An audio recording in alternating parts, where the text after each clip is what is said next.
What if a simple grocery shopping trip could destroy an entire country?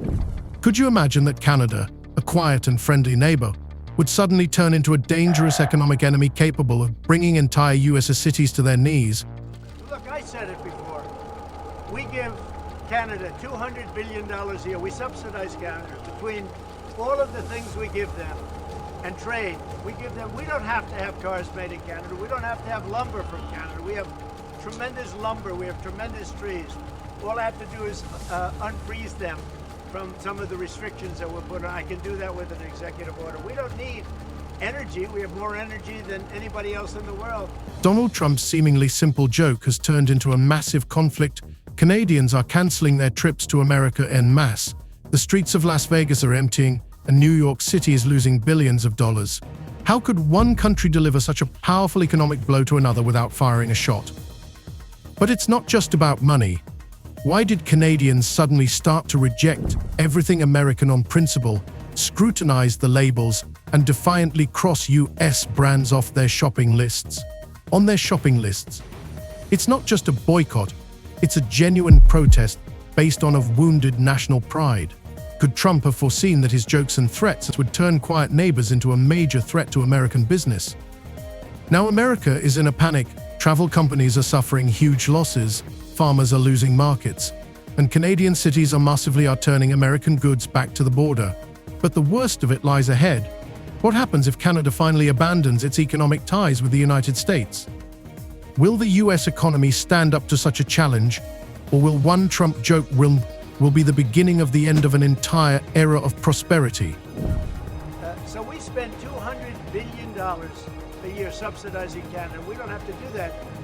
And frankly, the way that gets solved is Canada should honestly become our 51st state. We wouldn't have a northern border problem. We wouldn't have a tariff problem. They don't have much. They spend very little, as you know, the least of almost anybody on military. What if you found out that calm and benevolent Canada suddenly turned into a powerful economic rival of the US? Donald Trump's tariff threats suddenly triggered an unprecedented reaction that has shaken both countries and set off a chain reaction that could undermine entire sectors of the US economy, entire sectors of the American economy.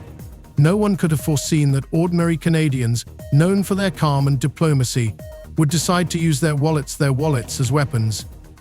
It all started with a couple of harsh comments and threats by the US president to impose new tariffs that were perceived not just as economic measures, but as personal insults and disrespectful to national pride. Canadian officials have said over and over, if the U.S. imposes tariffs on steel and aluminum, Canada would respond. Today, the federal government followed through. It delivered a direct blow of its own, 25% levies on billions in U.S. goods. Finance Minister Dominic LeBlanc unspooled the details from Ottawa. Immediately after news of the possible tariffs was leaked to the Canadian media, social media was flooded with messages calling for a boycott. Surprisingly, this protest emerged spontaneously and without any official call from the Canadian authorities. Social media has become a platform for massive campaigns with the hashtags Boycott USA and Buy Canadian, reaching millions of people in just a few days. US analysts were skeptical at first, believing it was a temporary phenomenon that would quickly fade, but the reality was quite different.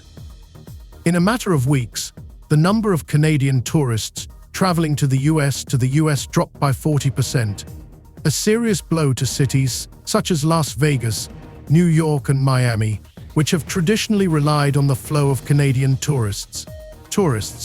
Stores, restaurants and even hotels began to record unprecedented profits. Rumors of empty hotels on the Florida coast and half-empty Las Vegas casinos created a panic among American businessmen, many of whom had never experienced such a situation before. We spend the most of anybody in military. We have a great military. I rebuilt the military during my first time. We're going to have to rebuild it a little bit again. Not that much, but we're going to have to rebuild it a little bit again. But Canada would be great as our cherished 51st state. You wouldn't have to worry about borders. You wouldn't have to worry about anything. And by the way, Canada is very highly taxed, and we're very low tax. We're considered a low-tax nation because of meat. Suddenly, the media reported that major retailers and restaurants in the northern states were on the verge of closing. The usual weekend trips Canadians to US border towns where they shopped for cheap clothing, electronics and food were minimized. Border towns were the first to feel the blow. Local business owners were forced to lay off employees, and some even began to close down permanently. There have even been statements that if the situation does not change in the coming months, a number of cities may face a collapse of their economy. In the coming months, a number of cities could face economic collapse. At the same time, Canada was undergoing a real revolution in Canada. People began to scrutinize the origins of the products on store shelves, avoiding anything made in the United States. Supermarkets were forced to switch suppliers as demand for American products literally collapsed in a matter of days. Manufacturers in Canada began to rapidly compensate for the surge in demand for local products. For local products, this created an unexpected economic boost for Canadian producers and farmers, which only added to a general sense of national pride and unity. Now, it is possible we may see even more countermeasures from Ottawa because of this 25% tariff that the U.S. has now put in place against Canadian steel and aluminum, because ministers noted that this new tariff does not only target raw Canadian steel and aluminum, but products that contain Canadian steel and aluminum. So we could see more announcements in the coming days. In the meantime, Foreign Affairs Minister Melanie Joly. This situation caused surprise and concern in the United States. Economists began to discuss an unexpected phenomenon: how one country, considered to be always dependent on the US market, suddenly began to demonstrate its capacity for complete economic autonomy. Moreover, businessmen in the US were beginning to express fears that Canada would find new trading partners in Europe and Asia, finally severing long-standing ties with US manufacturers. Some US policymakers have tried to ease tensions by calling for a review of tariff policy, but the White House remained adamant, continuing its tough rhetoric. Trump seemed to underestimate the seriousness of what was happening, confident that Canadians would soon go back. However, with each passing day, it was becoming more and more apparent that this was not about a short-term boycott, but a long-term change in the economic and cultural habits of Canadian citizens. Public opinion surveys showed that most Canadians see the tariffs not just as an economic conflict, but as an attack on their national identity. Because they cut the taxes so low. So the people of Canada would pay much less tax. It makes a lot of sense. And by the way, when you take away that artificial line that looks like it was done with a ruler, and that's what it was. Some guy sat there years ago and they said, "Well, when you take away that, and you look at that beautiful formation of Canada and the United States, there is no place anywhere in the world that looks like that. It's Greenland. And then if you add Greenland, that's even. That's pretty good. It's gonna look beautiful. Most disturbing for American companies was that Canadian businesses began to actively seek alternative markets and suppliers in Europe and Asia, gradually reducing their dependence on the United States. American farmers, accustomed to exporting huge amounts of produce to Canada, faced a sharp drop in demand and were now forced to find new markets. For new markets, not always successfully, local governments in the US border states began to develop emergency economic support programs in an attempt to stave off the impending crisis. As a result, what appeared to be minor trade tensions escalated into a full-blown economic conflict with far-reaching consequences. No one expected that Canada, traditionally perceived as a friendly and dependent neighbor, could react so strongly and decisively. Now US officials face a real challenge: how to maintain lucrative economic ties and regain the confidence of Canadian citizens. Economic ties and regain the trust of Canadian consumers without losing face. Thus, a simple political gesture turned into a profound economic disruption, revealing the hidden power of consumer influence and national pride. Will America be able to correct its mistakes in time, or will it continue to see falling incomes, bankrupt businesses, and the loss of long-standing economic ties? Time will tell, but the lesson is already clear. Even the smallest action can have consequences no one could have predicted. The imposition of tariffs by Donald Trump has led to a significant reduction in travel by Canadians to the United States, which has had a tangible impact on the tourism sector in both countries. The reasons for this phenomenon lie not only in the increased economic tensions, but also a change in the perception of American destinations as vacation and shopping destinations. Destinations as vacation and shopping destinations. Following Trump's announcement of tariffs on Canadian goods, the perception of the US as a friendly trade and travel partner has changed dramatically. Canadian citizens began to perceive economic injustice from Washington, D.C., which affected their consumer behavior. Many Canadians, especially those from border regions, regularly cross the border for shopping, vacations, or business travel. Shopping, vacation, or business travel. However, the tariff war was the catalyst boycott of U.S. goods and services, including the tourism sector. In addition to economic factors, the decline in travel was also influenced by heightened public opinion. There has been widespread media coverage of Trump's statements criticizing the trade agreements with Canada. This caused a negative reaction among ordinary citizens, leading to a conscious choice of whether to spend money domestically or in other, more neutral regions. Statistics show a significant decrease in the number of tourist visits by Canadians to the United States. On average, the number of Canadians visiting the United States has decreased by 40% since the tariffs were introduced. This trend was particularly pronounced in popular tourist destinations such as Florida, New York, and Las Vegas. Florida has traditionally been one of the top destinations for Canadian tourists, especially during the winter season. Many retirees and families prefer to spend the winter months in the state's warmer cities, such as Miami, Orlando, and Tampa. However, since the tariffs were imposed, the flow of Canadian tourists has dropped significantly.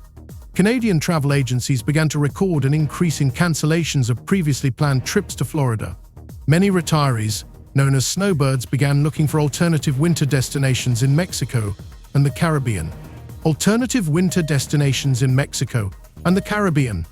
Some even made the decision to stay in Canada, despite the cold weather, for reasons of principle. This drop in tourist traffic has resulted in noticeable financial losses to Florida's hotel and restaurant industry. Many businesses targeting Canadian tourists began to report a declining revenues and were forced to adjust their marketing strategies. New York City has always attracted Canadians because of its variety of attractions, cultural events, and shopping opportunities. Shopping. However, after the introduction of fares, travel to New York became less attractive. Canadians, especially residents of Ontario and Quebec, who had previously often traveled to New York City for weekends, have now begun to forego these trips. The reasons are not only a desire to avoid spending in the US economy, but also the rising prices resulting from the new trade restrictions. Travel companies in New York City have seen a sharp decline in bookings from Canadians.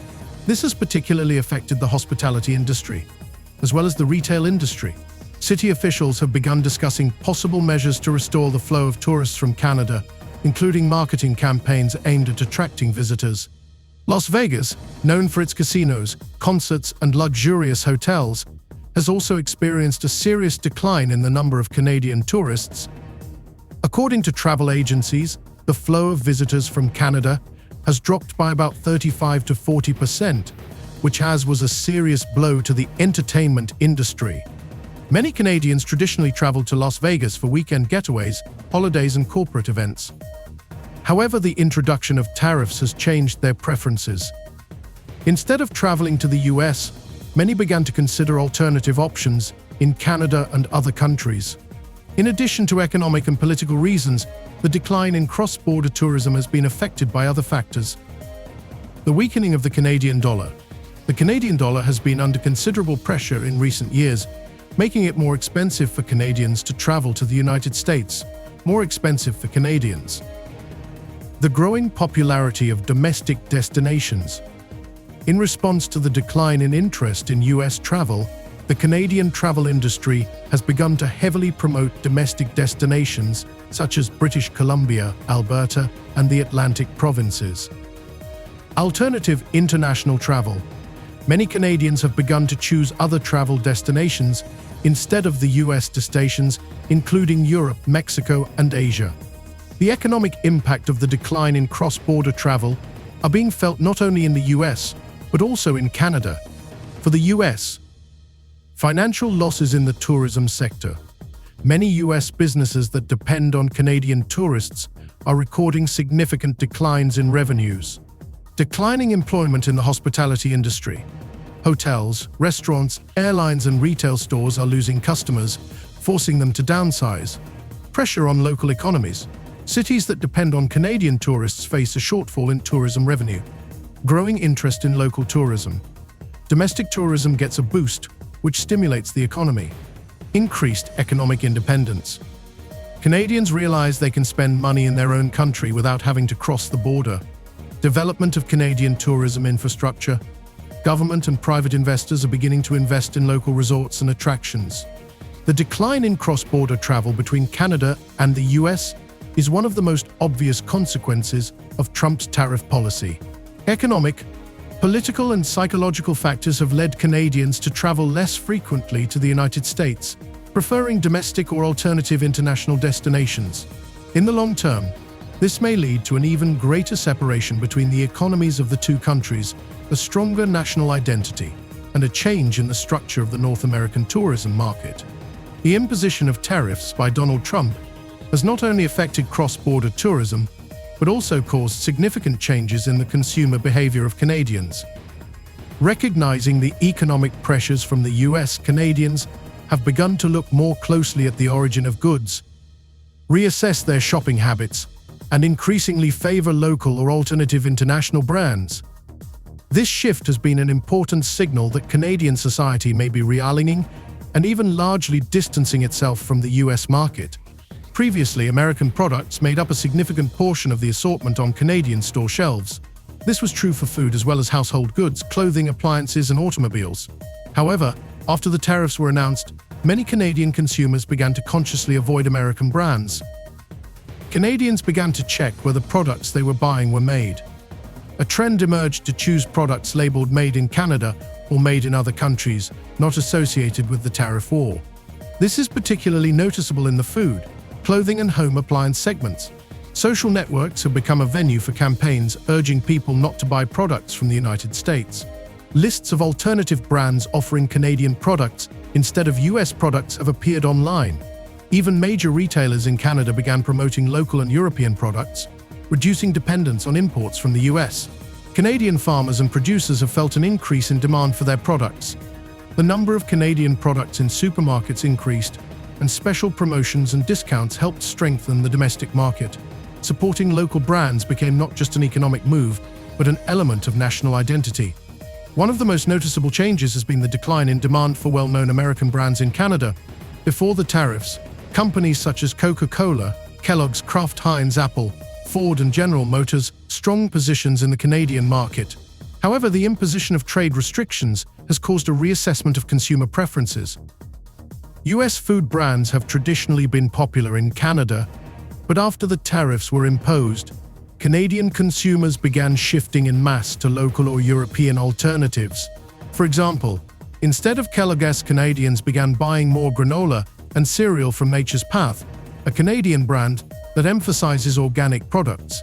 Kraft Heinz, traditionally popular in Canada, lost market share as consumers began to favor Canadian companies such as French's, which makes ketchup from Canadian tomatoes. In the beverage category, Coca-Cola and Pepsi began to lose ground to local and European brands such as Boylan or Jones Soda, as well as Canada's President's Choice. In the auto industry, the imposition of tariffs led to a decline in interest in American cars such as Ford and General Motors. Canadian buyers began to focus on Japanese and European brands such as Toyota, Honda, and Volkswagen, which offered alternatives without the risk of tariff markups. Many dealers noted that shoppers became less interested in US cars after the tariffs were announced. Some opted to delay purchases until market conditions stabilized. As a result, Ford and GM began to lose market share while Asian P&B manufacturers began to increase their share. Apple and other US technology companies have also felt the change in buying behavior in Canada. Higher tariffs made Apple products more expensive, prompting consumers to seek alternative brands such as Samsung, Huawei, and Google. In addition to economic factors, increased national pride played an important role in changing consumer behavior. The imposition of tariffs by the US triggered a wave of patriotism among Canadians, who began to consciously support local manufacturers. Public campaigns in support of Canadian goods, hashtags like Buy Canadian and Support Local, have popped up on social media, encouraging consumers to make informed choices. Canadian celebrities, bloggers and public figures began promoting local brands. Television and online ads began to promote Canadian-made goods more frequently. Increased interest in local markets and farms. Farmers' markets and local stores received an influx of shoppers wanting to support local production. The Eat Local movement, which promotes the idea of eating locally produced foods, has become popular in Canada. Companies have begun to adapt their marketing policies to emphasize the Canadian origin of their products. Even international brands operating in Canada have begun to use the country's symbolism to retain their audience. The change in consumer behavior in Canada is not temporary but sustainable, which could have serious consequences in the future, strengthening the Canadian economy. Supporting local producers stimulates economic growth, creating jobs and reducing dependence on imports. Weakening the position of U.S. companies in Canada. If Canadians continue to shun U.S. goods, U.S. companies may see a drop in sales and need to change their strategies. Development of new trade ties. Canadian companies may begin to engage more with Europe, Asia, and Latin America, leading to market diversification. Changing trading habits. Even if tariffs are eliminated, a portion of consumers are already accustomed to local and alternative brands, making it difficult for U.S. goods to make a comeback. Trump's imposition of tariffs has led to a significant change in Canadians' consumer behavior. A conscious avoidance of U.S. goods, increased support for local brands, and a rise in national pride have been key factors in this process. As a result, the Canadian market is undergoing a transformation that could lead to long-term changes in trade between the two countries. The Trump administration's imposition of tariffs has not only caused short-term economic disruption, but has also led to a deeper transformation in the economic and political relationship between Canada and the United States. As Canadian consumers, businesses and government have adapted to the new environment. A new pattern of economic interaction has begun to emerge that may have long-term consequences. One of the most significant consequences of the tariff war was Canada's realization of its ability to exist without close economic dependence on the United States. Historically, Canada and the US had one of the most integrated economies in the world, but the new environment pushed Canada to diversify its trade relationship. Companies began looking for alternative suppliers in Europe, Asia, and Latin America. Large Canadian corporations began investing in local manufacturing to reduce dependence on US imports. Politicians and economists began to discuss the possible weakening of the US influence on the Canadian economy in the long term. While the US remains Canada's main trading partner, a sustained gap could lead to a more balanced trade relationship with other countries. The sharp decline in the number of Canadians visiting the US has already caused significant damage to hotel, restaurant and retail businesses in tourist cities. Particularly hard-hit are US farmers also began to struggle as Canada was one of the largest buyers of US agricultural products. Due to tariffs and countermeasures by the Canadian government, purchases of US farm products declined, hurting the US agricultural sector. The reduction in imports from the US led to a strengthening of the Canadian domestic market. Canadian consumers began to more actively support local producers, resulting in economic distancing could lead to diplomatic changes. If Canada continues to diversify its trade, US influence over its economy will wane, which could affect the future of trade negotiations and agreements. Even if tariffs are eliminated, Canadians are already accustomed to new buying patterns. Many may no longer return to US goods, and US companies would face the loss of loyal customers. As a result, Trump's economic policies have led not only to short-term changes, but also to a long-term transformation of the Canadian market and trade.